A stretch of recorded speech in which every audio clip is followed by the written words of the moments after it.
रोवता सुनो ले बसती जहिया से होता दीवाना तोहरे ला रोवता जाता रतो जाके कहिया ये तोता दीवाना तोहरे ला रोवता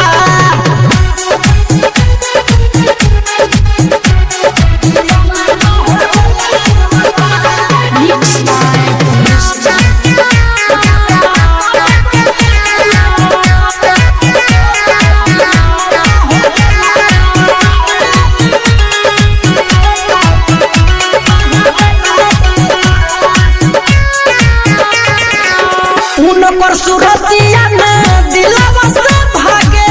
रोवे लखिया रात भर जागे उनकर सुरतिया में दिलवा से भागे रोवे लखिया रात भर जागे पहिया तू रहया भिल जो होता दीवाना तोहरे ला रोता जाता रतो जाके कहिया ये तोता दीवाना तोहरे ला रोता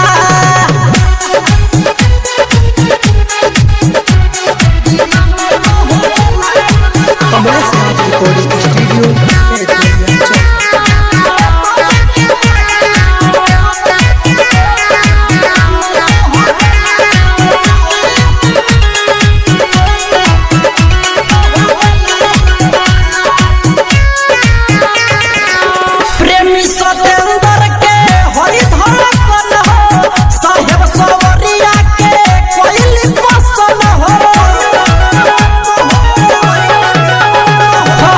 प्रेमी सतेंद्र के हरि धड़कन हो साहेब सवरिया के कोइली पसंद हो कमले सदन धन भी मुआता दीवाना तोहरे ला रोता जाता रतो जाके कहिया ये तोता दीवाना तोहरे ला रोता। रिकॉर्डिंग स्टूडियो कैथोलिया चौक।